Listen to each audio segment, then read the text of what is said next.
Disclaimer: ang kwentong ito ay kathang-isip na hango sa mga lumang alamat, paniniwala, at kwentong bayan ukol sa mga nilalang na tinatawag na aswang. Layunin lamang ng istoryang ito na magbigay aliw, maghatid ng kilabot, at magbukas ng imahinasyon sa mga mambabasa o tagapakinig. Anumang pagkakatulad sa tunay na buhay, lugar, o katauhan ay hindi sinasadya. Ang tema ng aswang, kulam, at albularyo ay bahagi ng kulturang Pilipino at dapat ituring bilang bahagi ng ating mayamang panitikan, hindi ng aktwal na paniniwala. Sa dulo ng isang liblib na nayon sa kanlurang bahagi ng bayan ng San Lazaro, may isang matandang lalaki na kilala ng lahat, si Mang Apolinario. Hindi man siya gobernador, kapitan, o pari, kinikilala siyang haligi ng lugar. Ngunit hindi dahil sa posisyon o yaman, kundi sa kakaibang kakayahan niyang magpagaling ng mga sakit na hindi kayang ipaliwanag ng siyensya. Siya ay isang albularyo, hindi basta't albularyo, kundi yaong sinasabing huling tagapagmana ng sinaunang kaalaman. Si Mang Apolinario ay matipuno pa rin kahit higit 60 taong gulang na. Matalas pa ang kanyang mga mata, at ang kanyang tinig ay mailalim na tila ba may kasama itong lihim na karunungan.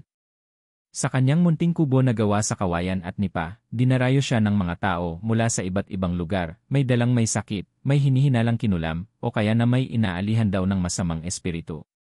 Ang kanyang kubo ay nakapwesto sa paanan ng bundok na sinasabing dating pugad ng mga engkanto at lamang lupa.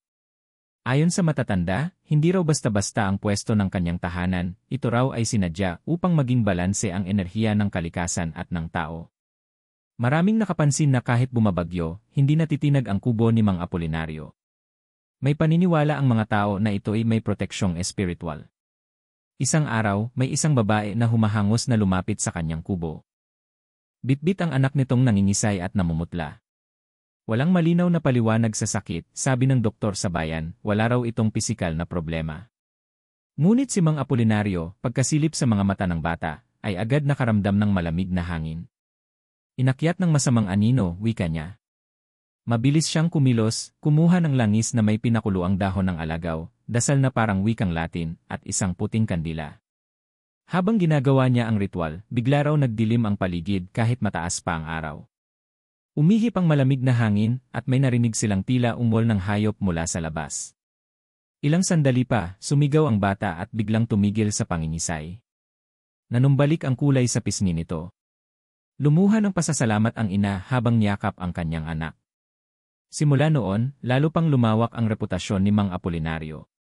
Ngunit may kakaiba sa kanya, hindi siya tulad ng ibang albularyo na gustong sumikat o kumita.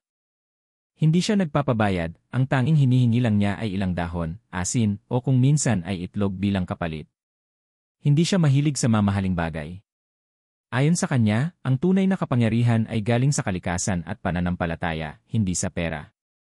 Ngunit sa kabila ng kanyang kabutihan, may mga bulong-bulungan na minsan na raw siyang humarap sa isang nilalang na hindi tao, isang nilalang ng dilim. Ito raw ang dahilan kung bakit siya tumigil pansamantala sa panggagamot. Ayon sa tsismis ng ilan, may isang gabing hindi makalimutan sa kanyang buhay, isang engkwentro na hindi niya kailanman ikinuwento kahit kanino. Ang katotohanan iyon ay lalong nagpasidhi sa hiwaga ng kanyang pagkatao. Habang lumilipas ang panahon, unti-unti siyang naging tahimik. Hindi na siya madalas lumabas ng bahay. Tanging ang mga matitinding kaso na lang ang kanyang tinatanggap. Ang iba ay pinapauwi na lamang niya, sinasabing, hindi ito oras para sa akin.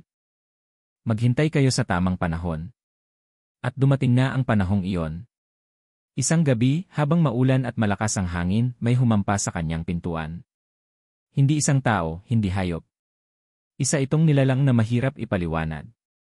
Ngunit hindi ito galit o nananakot, ito ay lumuluha. At sa tinig nitong paos ngunit may panaghoy, binigkas nito ang hindi inaasahang pakiusap, tulungan mo akong muling maging tao. Lumipas ang ilang araw mula noong may kumatok sa pintuan ni Mang Apolinario, isang nilalang na hindi niya inaasahang muling makakaharap. Hindi siya agad nagsalita. Pinagmasdan lamang niya ang figura ng isang babae na tila nanghihina, basang-basa sa ulan, may maputlang balat, at mga matang puno ng pangungulila. Hindi ito ordinaryong nilalang. Alam ni Mang Apolinario na ang nasa harap niya ay hindi ganap na tao. May bakas ng hayop sa kanyang aura, tila bang may pangil ang kanyang anino. Ngunit ramdam rin niya ang isang bagay na hindi niya inasahan sa isang tulad nito, pagsisisi. Luisa, tanong niya habang bahagyang pinipigilan ang kanyang sariling damdamin. Tumango ang babae. Ako nga, mahina nitong tugon. Pagkatapos ng lahat, ikaw pa rin ang hinanap ko. Albularyo. Hindi niya inaasahan na babalik ang babaeng ito, isa sa mga nilalang na minsan niyang nakalaban noon. Si Luisa ay isang aswang na minsang naging pinakakinatatakutan sa karatig ng mga bayan. Ngunit ilang taon na rin ang lumipas mula nang huling makarinig ng balita tungkol sa kanya. Akala ng marami napatay na siya o tuluyan ng naglaho. Bakit ka nandito? Tanong ni Mang Apolinario. Gusto kong bumalik, sagot ni Luisa. Gusto kong maging tao muli. Hindi agad nakapagsalita si Mang Apolinario. Bahagi ng kanyang pagkatao ang pagtulong, ngunit bahagi rin ng kanyang tungkulin ang paninindigan laban sa mga nilalang na sumisira ng buhay. Nagdududa man, pinapasok pa rin niya si Luisa sa kanyang tahanan. Isang sagradong lugar na may mga anting-anting, orasyon, at mga halamang may taglay na kapangyarihan. Samantala, sa baryo ng San Lazaro, may kakaibang tensyon na nararamdaman ang mga mamamayan. Marami ang nag-uulat ng mga insidenteng hindi maipaliwanag, mga alagang hayop na nawawala, mga tunog na tila pagaspas ng pakpak tuwing hating gabi, at mga aninong dumaraan sa mga bubungan. Nagsimula itong muli matapos ang ilang taong katahimikan. Ang kapitan ng barangay, si Cap Alfredo, ay lumapit kay Mang Apolinario. Mang Apolinario, anya, nagmamakaawa po ako, bumalik po kayo sa inyong tungkulin. May kakaiba na namang nangyayari sa ating lugar. Ngunit si Mang Apolinario ay tila hindi handang bumalik. Ang panahon ko ay lumipas na, sagot niya. Marami na ring nabago sa mundo. Ngunit ang kanyang puso ay hindi matahimik. Tuwing gabi, pinapanaginipan niya ang mga nilalang na sinumpa ng dilim. Naririnig niya ang tinig ng kanyang yumaong ama, isa ring albularyo, na paulit-ulit na sinasabi, kung hindi mo sila tutulungan, sino ang gagabay sa kanila? Sa kabilang dako, si Luisa ay nagpatuloy sa paglalabas ng kanyang saloobin. Inamin niya ang lahat, kung paanong naging isa siyang inosenteng dalagang ginamit sa isang ritual ng mga aswang, kung paanong unti-unti siyang nawala sa kanyang sariling katawan, at kung paanong dumating ang araw na wala na siyang ibang alam kundi ang manguha ng dugo upang mabuhay. May parte pa rin ako na tao, Mang Apolinario. Hindi ko alam kung paano pero nararamdaman ko ito. At ang parte na iyon ang naghahanap ng kapatawaran. Naguluhan si Mang Apolinario. Wala sa kanyang aklat ang proseso ng pagbabalik ng isang aswang sa pagiging tao. Ngunit kung mayroon niyang paraan, ito ay siguradong delikado, mapanganib, at maaaring magdulot ng sakuna hindi lamang sa isang buhay, kundi sa buong baryo. Muling bumalik si Mang Apolinario sa kanyang maliit na silid. Doon niya binuksan ang isang matandang bowl, puno ng lumang papel, balumbon, at mga aklat na isinulat ng kanyang mga ninuno. Habang binabasa niya ang mga ito, may isang pahina na tila kumislap, ang ritual ng paglayo sa dilim. Ayon sa aklat, posibleng araw na maibalik sa pagiging tao ang isang aswang, ngunit hindi basta-basta. Kailangan ng tatlong bagay, tunay na pagsisisi ng nilalang. Sakripisyo ng isang banal o malinis ang hangarin. Pagdalo sa oras ng pagbubukas, isang gabi kung kailan manipis ang belo sa pagitan ng mundo ng tao at ng espiritu. Napaisip si Mang Apolinario. Tila bumubukas ang mga pinto ng tadhana sa kanyang harapan. Ngunit kasabay nito, may mga alinggaw siyang naririnig mula sa kabubatan. Mga sigaw. Mga iyak. At sa kanyang panaginip, may nilalang na dumadalaw, hindi si Luisa, kundi isang matandang aswang na puno ng galit at paghihiganti. Ang balitang may albularyong muling kumikilos ay umabot na rin sa mga nilalang ng dilim. At sa kanilang panig, hindi sila handang mawalan ng kasamahan. Isang gabi, habang ang buong baryo ay tahimik at natutulog, nagpasya si Mang Apolinario na bumaba sa kabubatan. Suot niya ang kanyang lumang balabal na may mga sagradong simbolo, at dala ang kanyang itak na pinahiran ng langis ng nyog at dinasalan sa loob ng 7 araw. Isang agimat na pinamana pa ng kanyang ama ang nakasabit sa kanyang lig, isang maliit na botelyang may pulang bato sa loob. Hindi niya ipinaalam sa kahit sino ang kanyang lakad. Kahit si Luisa ay hindi niya sinabihan. Alam niyang kung totoo ang nasa kanyang panaginip, may paparating na mas malaking panganib at kailangan niyang harapin ito ng mag-isa. Pagsapit sa masukal na bahagi ng gubat, nagsimula na siyang makaramdam ng pagbabago sa paligid. Tumahimik ang mga kuliglig, tumigil ang pagaspas ng hangin. Parang huminto ang oras. Isang malamig na simoy ang dumaan, at kasunod nito'y narinig niya ang isang tinig, hindi ordinaryong tinig, kundi tinig na parang mula sa ilalim ng lupa. Apolinario, bulong ng tinig. Hindi mo ba kami kinalimutan? Mula sa kadiliman, unti-unting lumitaw ang isang anyo ng hayop, balingkinitan ang katawan, matatalas ang mga kuko, mapupula ang mata, at may pakpak ng paniki. Ngunit hindi ito sumugod. Sa halip, umupo ito sa isang sanga ng punong kahoy at nagmasid sa kanya. Kasunod nito, lumitaw ang isa pa at isa pa. Hanggang sa 5 nilalang ang nakapalibot na sa kanya. Hindi niya ito inaasahan. Akala niya'y isang nilalang lamang ang haharapin niya, ngunit tila ang buong sabuatang aswang ay nagtipon para sa kanya. Ang nangunguna sa kanila ay isang babae, matangkad, may maputing balat na tila kaliskis, at may mahabang buhok na tila usok. Sigurang, ang itinuturing na ina ng mga aswang sa rehiyong iyon. Ikaw na naman, wika ni Gurang, matapos mong sirain ang isa sa aming tahanan noon, ngayon ay gusto mo na namang pakialaman ang aming hanay. Hindi nagsalita si Mang Apolinario. Pinagmasdan lamang niya ang mga nilalang sa kanyang harapan. Hindi siya nagpakita ng takot, kahit ramdam niya na sa isang iglap ay pwede siyang lamunin ng kadiliman. Alam namin na narito si Luisa, patuloy ni Gurang. Narinig naming ikaw ang tumulong sa kanya. At kung totoo nga na gusto niyang bumalik sa pagiging tao, iyon ay isang malaking insulto sa aming lahi. Nagpatuloy pa si Gurang, kapag may isa sa amin ang bumaliktad, kailangan itong itama.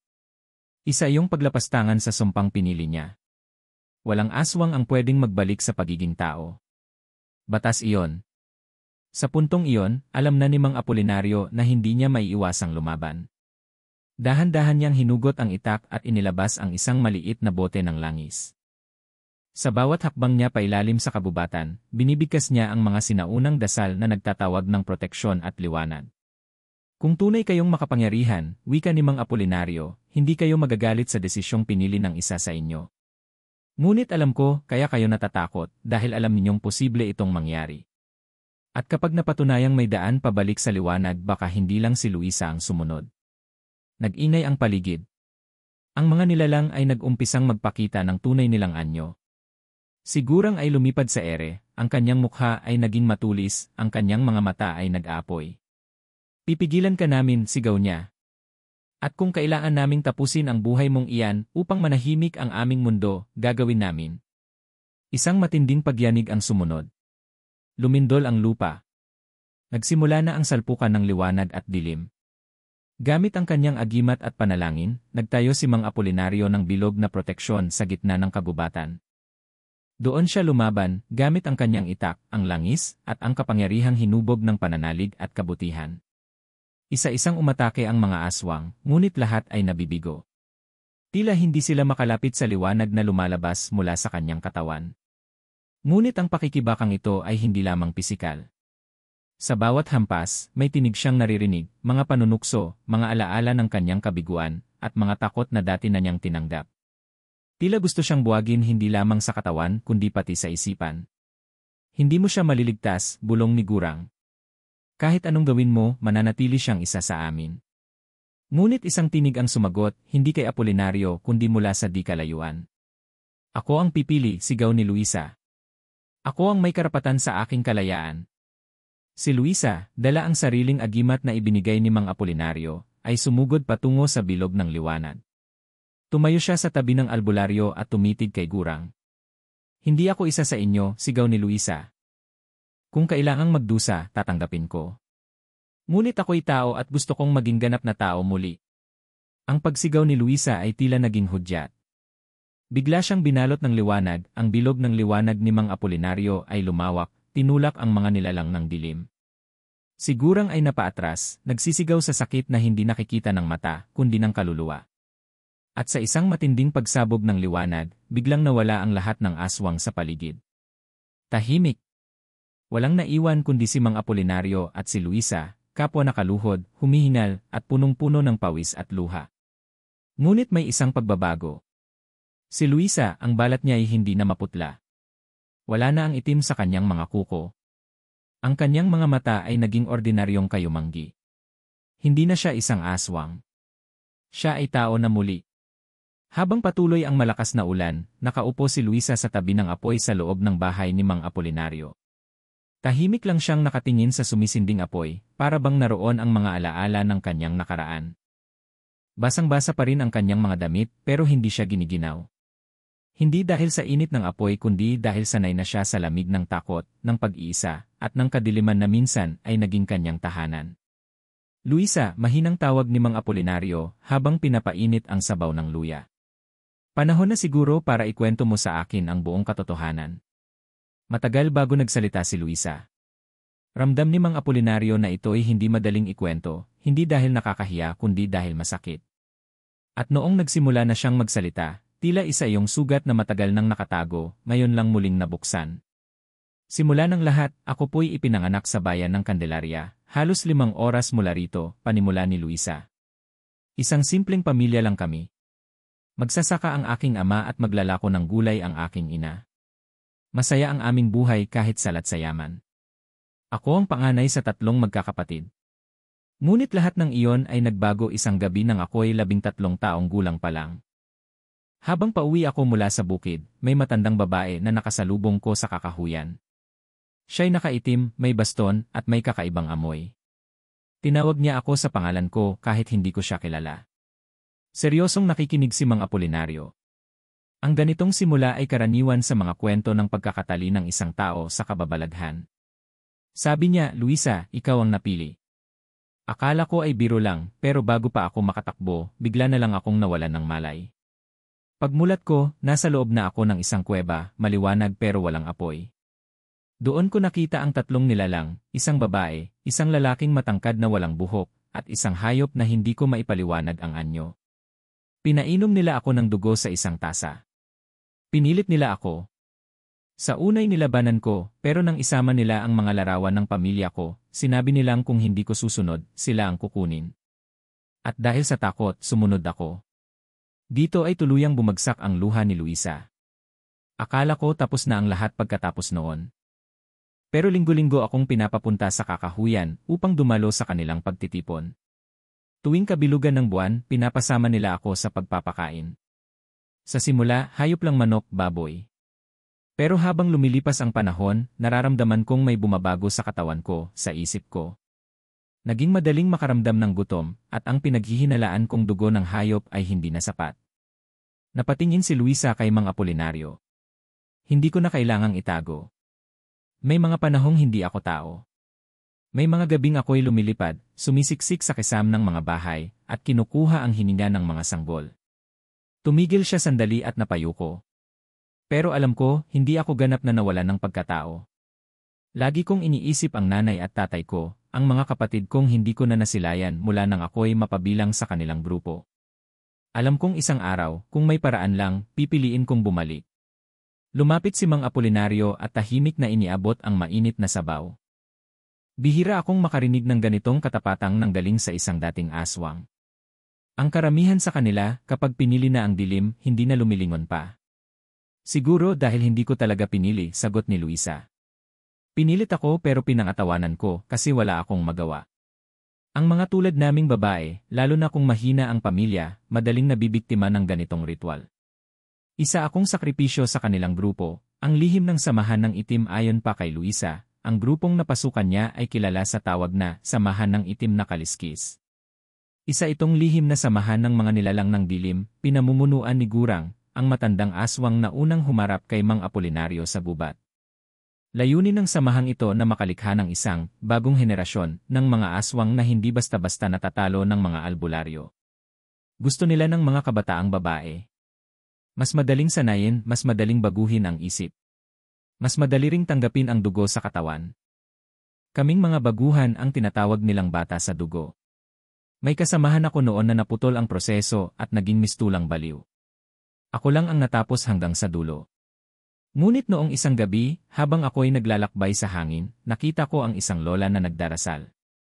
Sa ilalim ng kanyang altar ay may larawan ako, suot ko pa ang dati kong damit. Siya pala ang kapitbahay namin noon at matagal na palang ipinagdarasal ang aking kaligtasan.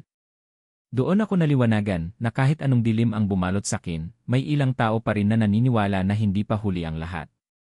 Pagkatapos ng mahabang salaysay, napatingin si Luisa kay Mang Apolinario. Alam kong marami pa rin ang hindi maniniwala sa pagbabago ko. Marami pa rin ang matatakot sa akin. Pero hindi ako susuko.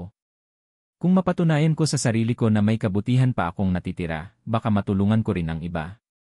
Baka may iba pa akong katulad na gustong bumalik. Tumango si Mang Apolinario, may kabigatan sa puso. Alam niyang may posibilidad na ang buong barangay ay hindi tanggapin si Luisa. Ngunit batid din niya na minsan, ang liwanag ay hindi nagmumula sa sinapupunan ng langit kundi mula sa pusong dati ng binalot ng dilim. At sa pagdapo ng unang sinag ng araw sa bubong ng kanyang bahay, isang bagong kabanata ang nagsisimula para kay Luisa at para sa buong bayan ng San Lazaro. Sa loob ng bahay ni Mang Apolinario, habang unti-unti nang natutuyo ang katawan ni Luisa mula sa ulan ng nakaraang gabi, isang panibagong pakikipagsapalaran ang inihahanda ng matandang albularyo. Hindi ito basta ritual ng pagpapagaling. Ito ay isang paglalakbay laban sa batas ng kalikasan at sa mga nilalang na ayaw itong labagin. Habang natutulog si Luisa, dahan-dahang binuksan ni Mang Apolinario ang kanyang bowl ng sagradong kasulatan. Doon niya kinuha ang aklat ng itim at puting karunungan, isang lumang manuskrito na isinulat pa raw noong panahon ng mga Kastila, isinabuhay ng mga sinaunang albularyo at babaylan. Ayon sa kwento ng kanyang lolo, ilan lamang ang nakaalam kung paano ito basahin, at mas kaunti pa ang sumusubok gamitin ito. Habang binubuklat niya ang bawat pahina, napansin niya ang isang kabanata na matagal na niyang iniiwasan, pagsilang muli ng naligaw, isang ritual na hindi pa kailanman na isagawa sa kanilang bayan.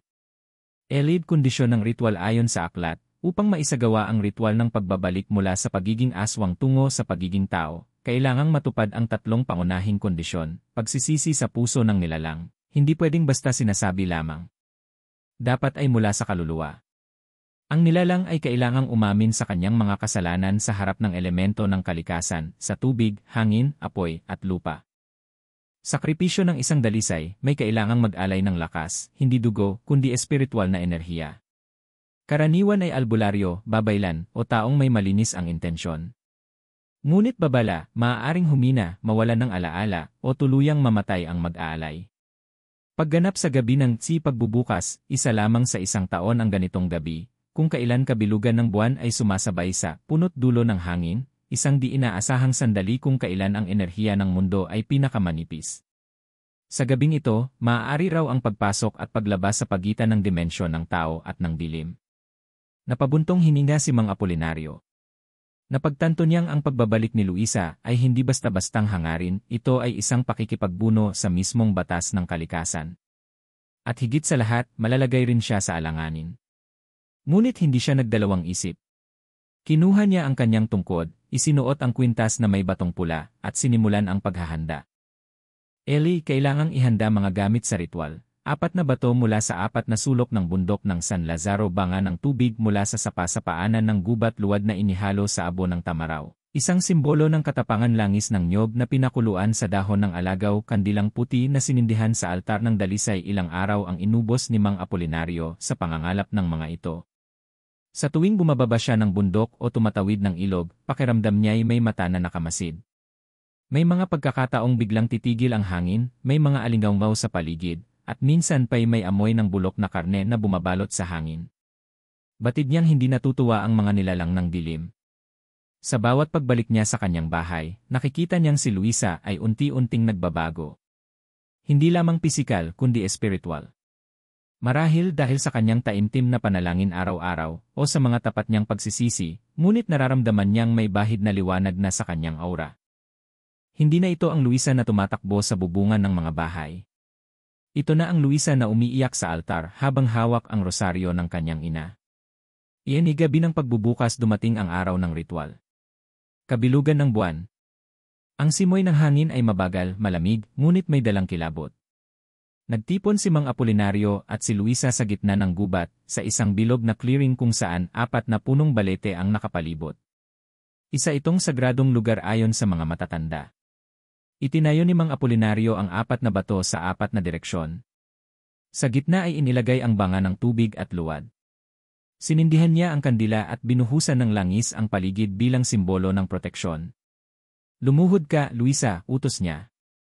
Sumunod ito, at sa harap ng 4 na elemento, binigkas ni Luisa ang kanyang panalangin ng pag-amin at paghingi ng kapatawaran. Ako po'y si Luisa, anak ni Rosalinda at Pio. Ako po'y naligaw, nadamay at nagpakalulong sa kadiliman. Hindi ko man ginusto, tinanggap ko ang anyo ng halimaw. Ngunit ngayon, ako po ay muling nagpapakumbaba. Ibabalik ko ang aking pagkatao kung inyo pong pahihintulutan. Habang sinasambit niya ito, nagsimula ng kumulimlim ang paligid. Sumisigaw ang mga sanga ng puno at ang kandila ay biglang nagliwanag ng labis. Ang tubig sa banga ay umikot, tila may nilalang na umiikot sa ilalim. Tumayo si Mang Apolinario, inikot ang kanyang kamay sa himpapawid at sinimulan ang dasal ng paglalakbay. Sa liwanag ng buwan, sa puso ng lupa, sa hangin ng silangan at tubig ng kanluran, tanggapin niyo ang alay na ito. Isa siyang anak ng kadiliman na muling humihiling ng kapatawaran. Luisa, anak ng lupa, harapin ang desisyon. Biglang lumiwanag ang buong clearing. Napapikit si Luisa habang may mainit na hangin na dumaan sa kanyang katawan. Sumasayaw ang apoy, ang banga ay nabasag, at ang luwad ay nagningning. Biglang bumagsak si Luisa. Tila wala ng malay. Iyanis pagpapasya ng kalikasan muling lumapit si Mang Apolinario, pinagmasdan ang kanyang katawan. Humihinga pa si Luisa, ngunit parang hindi niya matawag ang kanyang sarili.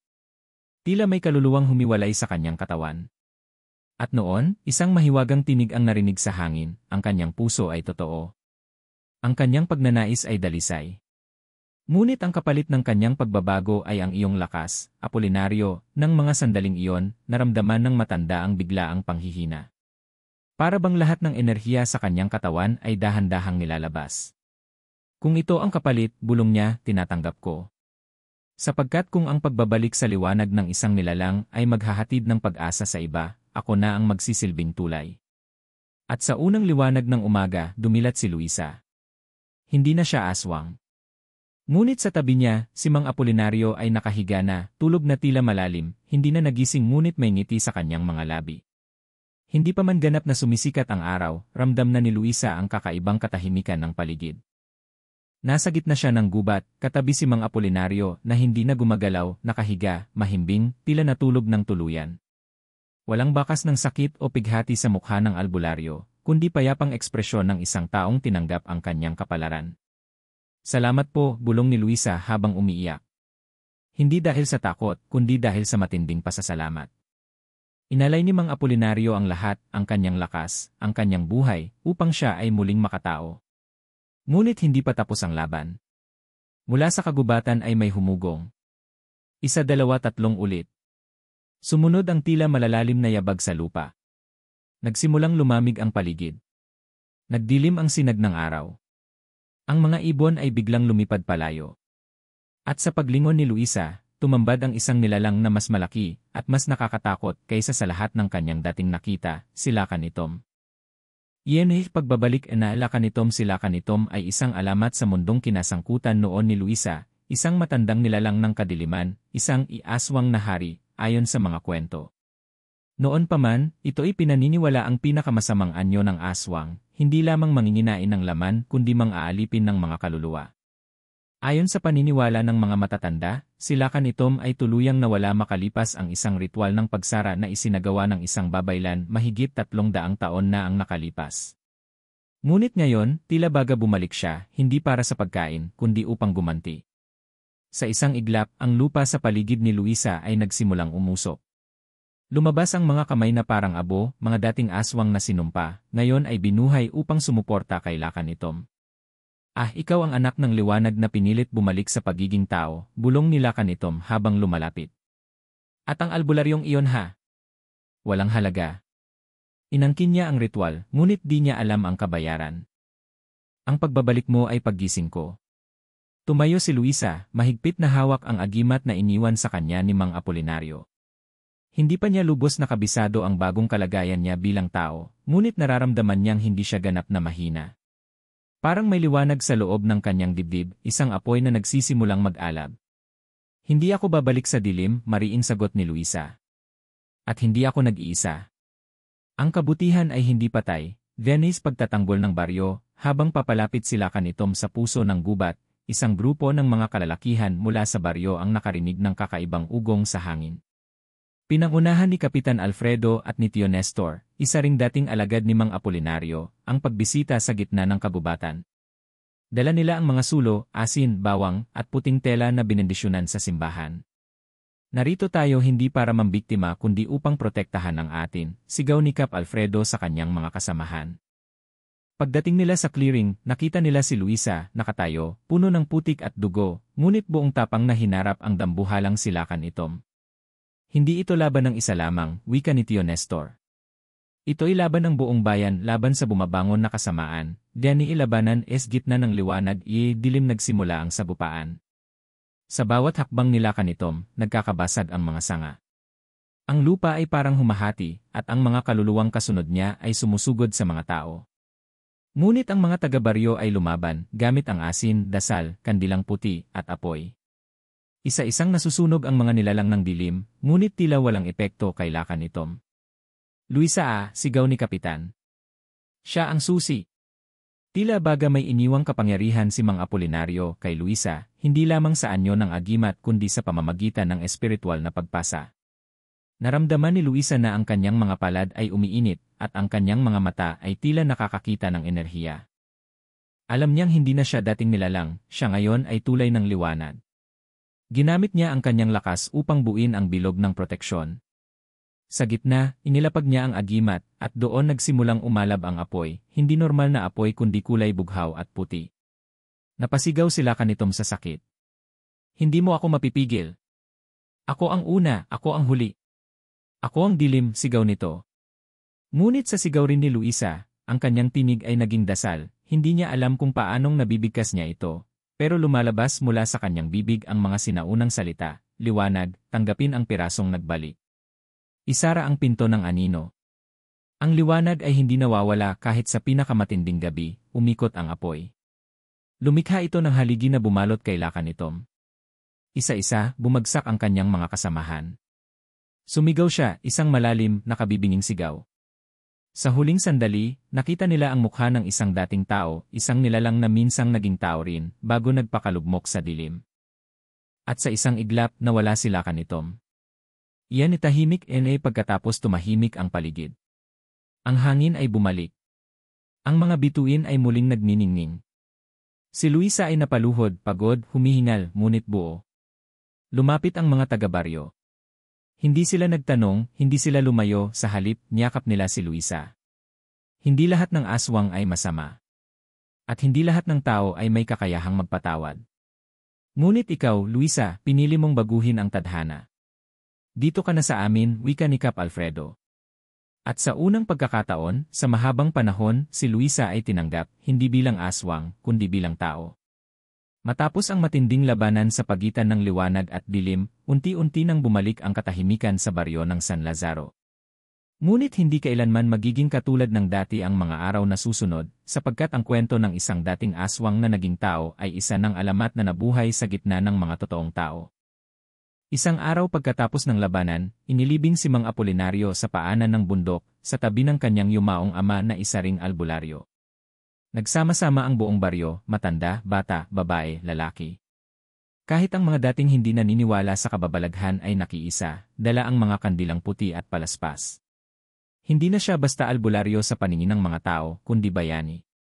Siya ang nagbuwis ng buhay, hindi lang para kay Luisa, kundi para sa buong baryo, sabi ni Kapitan Alfredo, habang naglalagak ng bulaklak sa puntod ng matanda.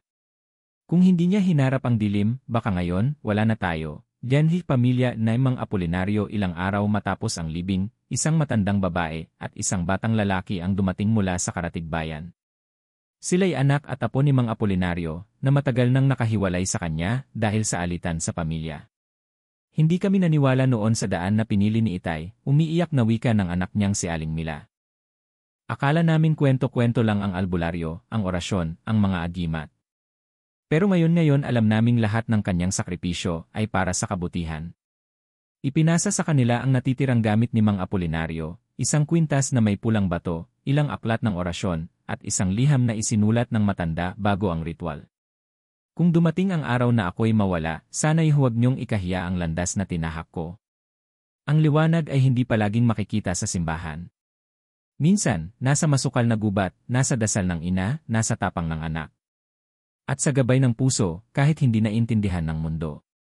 Napaluha ang lahat habang binabasa ito. Isang lalaking tinanggihan ng mundo, ngunit sa huli, siya ang nagligtas sa lahat. La Luisa bilang tagapagmana samantala, si Luisa ay nanatili sa baryo. Hindi siya umalis. Hindi siya nagtago. Sa halip, pinili niyang manatili sa tabi ng mga taong minsan ay kinatakutan siya.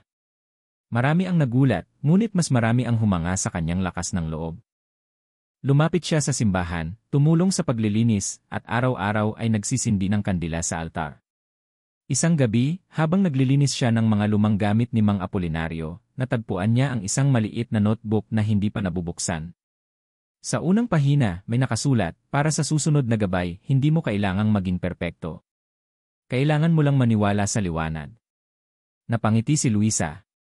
Hindi niya inasahang sa kabila ng lahat ng kanyang ginawa noon bilang aswang, may magtitiwala pa sa kanyang kakayahan, hindi lang bilang tao, kundi bilang tagapangalaga. Dahil sa kanyang karanasan, unti-unti siyang tinuruan ni Tio Nestor ng mga simpleng orasyon, mga halamang gamot, at dasal ng panglinis ng paligid. Hindi siya naging ganap na albularyo, ngunit nagsilbi siyang gabay sa mga batang may kakaibang panaginip, sa mga kababaihang lumapit para sa proteksyon, at sa mga matatandang may takot pa rin sa dilim. Elid lumang kwento muling nabuhay sa muling pagbalik ng katahimikan sa baryo. Tila muling nabuksan ang mga kwento ng matatanda, mga alamat na minsan ay tiningnan lang bilang panakot sa bata. Ngunit ngayoy binibigyang halaga na ng bagong henerasyon. Hindi lahat ng aswang ay likas na masama, pahayag ng bagong punong guro ng eskwelahan sa kanilang barangay. May ilan na biktima rin gaya ni Luisa.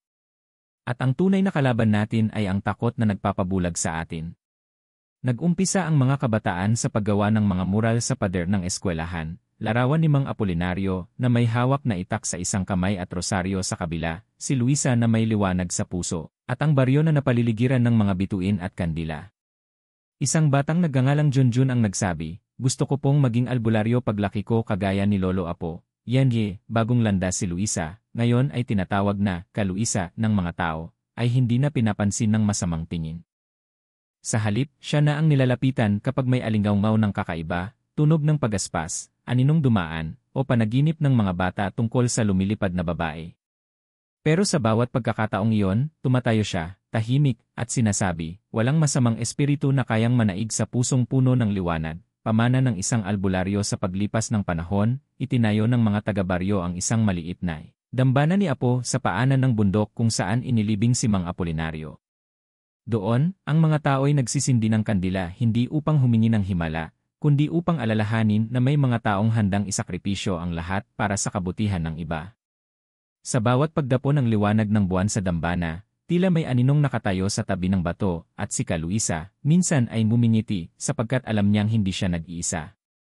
Lumipas ang mga taon. Ang baryo ng San Lazaro, na minsang binalot ng takot at alamat ng aswang, ay naging sentro ng pagkakaisa at pagpapagaling. Ang pangalan ni Luisa ay hindi na lamang isang paalala ng dilim kundi isang simbolo ng pag-asa, isang paalala na kahit sino ay may karapatang magbago, magbagong buhay, at muling yakapin ng liwanag. Mula sa kasaysayan tungo ay alamat sa bawat kabataang ipinanganak sa baryo, itinuturo ang kwento ni Luisa. Naging bahagi ito ng lokal na kasaysayan at panitikan, mga pahinang isinulat ng mismong mga taga-baryo, guro, at mag-aaral. Ang mga lumang larawan ni Mang Apolinario at Luisa ay nakasabit na ngayon sa munting museo ng barangay. Taon-taon, sa ika-15 ng buwan ng Oktubre, ginaganap ang Liwanag Festival, isang gabi ng mga kandila, panalangin, at pagsasama-sama ng buong komunidad. Isang simbolikong gabi na alay hindi lamang sa mga banal na pumanaw, kundi sa mga kaluluwang pinili ang liwanag kaysa dilim. Tuwing gabi ng festival, may isang bahagi ng programa na pinakaabangan ng lahat, ang Huling Ritual. Huling ritual ng pagpapatawad. Ang Huling Ritual ay isang tradisyong sinimulan ni Luisa. Ito'y isang tahimik na seremonya kung saan ang mga tao ay bumubulong ng kanilang pinakamalalalim na lihim, pagsisisi, o sakit sa isang puting papel. Pagkatapos ay inihuhulog ito sa isang apoy na sinindihan gamit ang kandila mula sa dambana ni Mang Apolinario. Bago ito magsimula, si Luisa ay nagsasalita sa gitna ng liwanag, lahat tayo ay may nililihim. Lahat tayo ay minsang lumilihis ng landas. Ngunit hindi kailanman huli ang bumalik. Dahil ang liwanag, kahit gaano kaliit, ay sapat na upang wasakin ang buong dilim. Sa gabing iyon, lahat ng tao, bata, matanda, lalaki, babae, ay nagiging pantay-pantay. Hindi mahalaga kung sino ka noon. Ang mahalaga ay kung sino ang pinipili mong maging ngayon. Batad sa ilalim ng puno isang taon, habang ginaganap ang festival, may isang batang babae na tahimik lang na nakaupo sa ilalim ng punong balete. Maputla, walang kasama, at hindi kilala ng sinuman. Nakasuot siya ng lumang damit at ang kanyang mga mata ay tila puno ng lungkot at galit. Lumapit si Kaluisa sa kanya. Ano ng pangalan mo, iha? Tahimik lang ang bata. Hindi mo kailangang magsalita. Ang puso mo ang maririnig ko. Dahan-dahang inabot ni Kaluisa ang kanyang kamay. Ang batang babae ay napaiyak, tila matagal na niyang kinikimkim ang isang mabigat na lihim. Hindi ako katulad ninyo, bulong ng bata. May dumukot sa akin noon pinainom ako at tuwing gabi, para akong hindi na ako. Minsan, naiisip kong mas mabuti nang mawala kaysa manakit. Niyakap siya ni Kaluisa.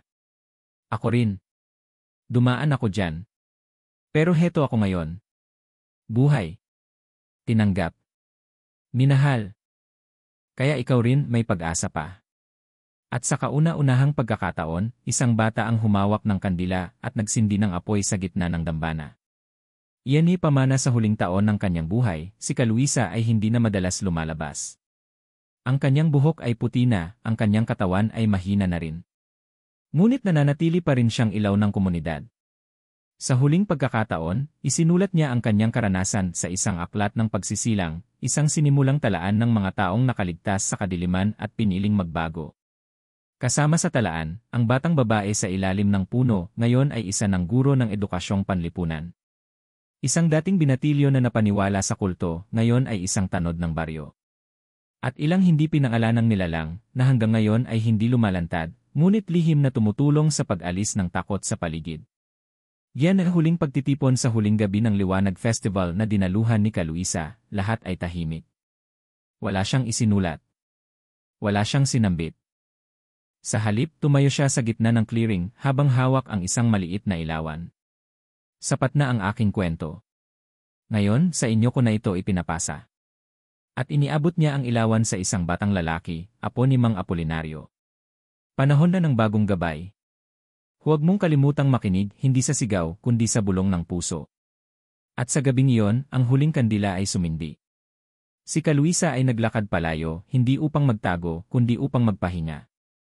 Yan hialamat ngayon, sinasabi ng matatanda na tuwing gabi ng Liwanag Festival, may babaeng lumilitaw sa gilid ng gubat, nakasuot ng puting saya, may hawak na ilawan, at may ngiti sa labi. Hindi siya nananakot. Hindi rin siya humihiling. Basta tahimik lang siyang nagmamasid, parang sinisiguradong ligtas pa rin ang kanyang bayan. At kapag tinanong ng mga bata kung sino siya, simple lang ang sagot ng matatanda, siya ang dating aswang na piniling maging tao.